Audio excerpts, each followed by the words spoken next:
अगर ज़ीशान की जगह आपकी अपनी औलाद होती तो क्या तब भी आप ऐसे ही कहते? क्या शानी को मैं अपना बेटा नहीं समझता था? वैसे बड़ी एहसान फरामोश निकली होती। क्या बात है, परेशान लग रहे हैं आप? सब खैरियत तो है? आज बॉस ने बुलाया था मुझे, समझा रहे थे कि कहीं ऐसा ना हो कि मुझे जॉब से हाथ धोने पड़ जाए। क्या कह रहे हैं आप? ऐसा कैसे हो सकता है?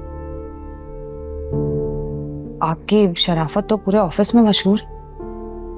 ये ईमानदारी से काम करते हैं आप, और फिर पूरी जवानी आपने इसी ऑफिस को दे दी। आज के दौर में ऐसा कौन सोचता है परवीन बेगम? और वैसे भी शानी के जाने के बाद हालात बहुत चेंज हो गए हैं। ना घर में सुकून है, ना ऑफिस में सुकून है। महंगाई दिन ब दिन बढ़ती जा रही है। ऐसे में खुदा ना खास्ता अगर जॉब भी छूट गई तो तुम्हें अंदाजा है कितना मुश्किल होगा मेरे लिए दोबारा कोई नौकरी ढूंढ।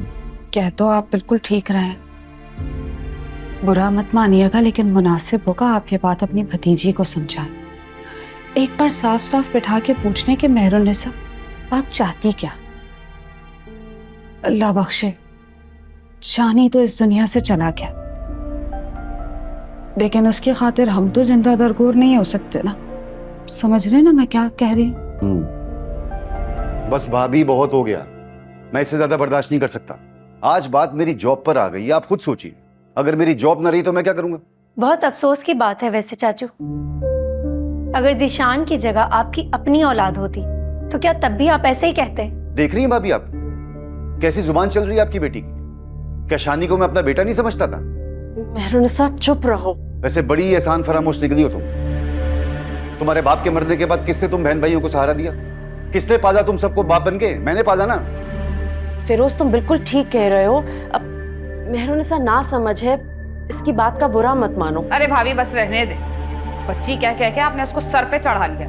हमेशा अपनी मनमानी करती है, किसी की कोई बात नहीं सुनती। मेरी तो समझ में नहीं आ रहा कि अब इस घर का और कितना बड़ा नुकसान करेगी ये। देखो मेरू, मैं तुम्हारी हर गलती माफ की है, तुम्हारी हर बात को बर्दाश्त किया है। तुमने जो चाहा वो किया, मगर अब तुम इस मामले से अपने आप को दूर रखोगी।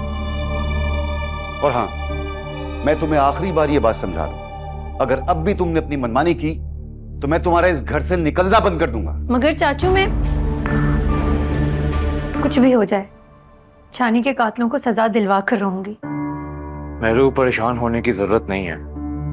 मामू की नाराजगी वक्त ही खत्म हो जाएगी। तुमने चाचू का गुस्सा नहीं देखा? उनका बस नहीं चल रहा था कि वो मेरा गला दबाकर मुझे जान से मार दें। देखो, परेशानी की बात तो है ना। आज के इस दौर में नौकरी कहाँ मिलती हैं, और मामू की जॉब की वजह से उनका पूरा घर चल रहा है, तो जाहिर है उन्हें फिक्र तो होगी। शायद तुम ठीक कह रहे हो, शायद कोई भी गलत नहीं है।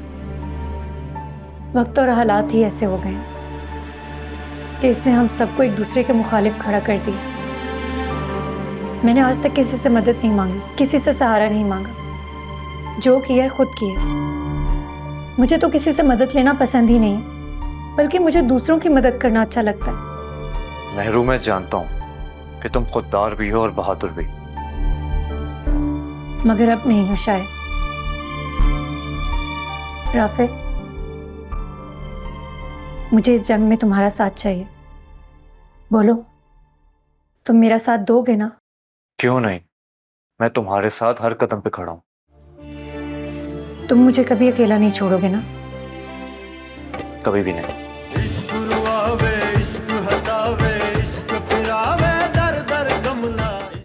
देखिए इक्तिदार, जुमेरात और जुम्मा रात 8 बजे सिर्फ ग्रीन एंटरटेनमेंट पर।